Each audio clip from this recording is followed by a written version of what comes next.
Bitcoin, the cryptocurrency holding strong above that key 7,000 level. So, Jim, does this mean that Bitcoin is actually going to make a comeback, and will it stick this time around?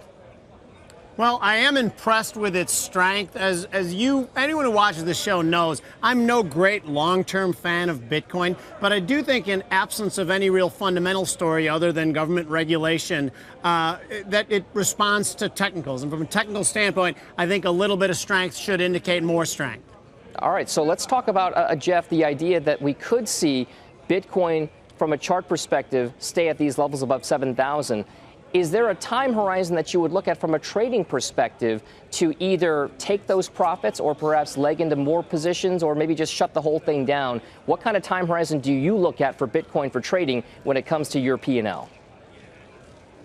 Well, I think you have to really be, from a week-to-week perspective, we see a lot of different news cycles come out here, so I think reevaluating that long position every week makes a lot of sense. But the one thing we have learned trading Bitcoin, the ups and downs, the lovers, the haters, there is momentum. It is like a slingshot. When you saw that base be established down at 6,000, we talked about getting long down there. I think there's more momentum. And then you have all the shorts in the market. So until you really see a little bit of panic from the shorts, until they get flushed out, I think the momentum is still intact to the upside. But this, obviously, Dom, can change on a dime. Of course. So, Jim, take us through the trade here. What exactly are you doing with Bitcoin futures?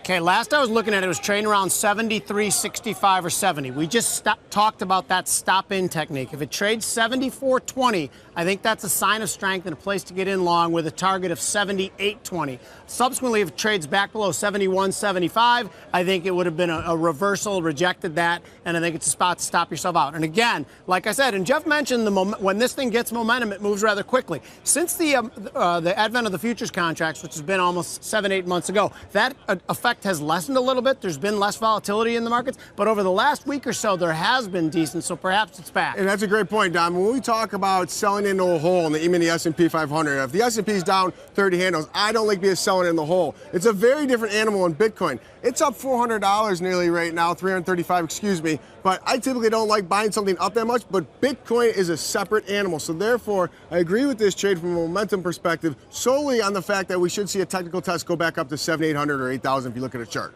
All right, so Jim, take us through this now. This particular beast of an animal in Bitcoin, what exactly is the risk reward on your trade? Well, one futures contract is one Bitcoin. So if you buy it at 74.20 and take that up to 78.20, that's a gain of $400. If you stop yourself out at 71.75, you lose $245. So the risk is not quite 2 to 1. All right, so there's the trade on Bitcoin if you are at least a shorter term more bullish on the environment price action wise there. Hey traders, did you like that video? There's more where that came from. Scroll down and click on the links to the right of your screen. We publish new videos and trade updates from our experts every day. And don't forget to follow us on Twitter @CNBC Futures Now.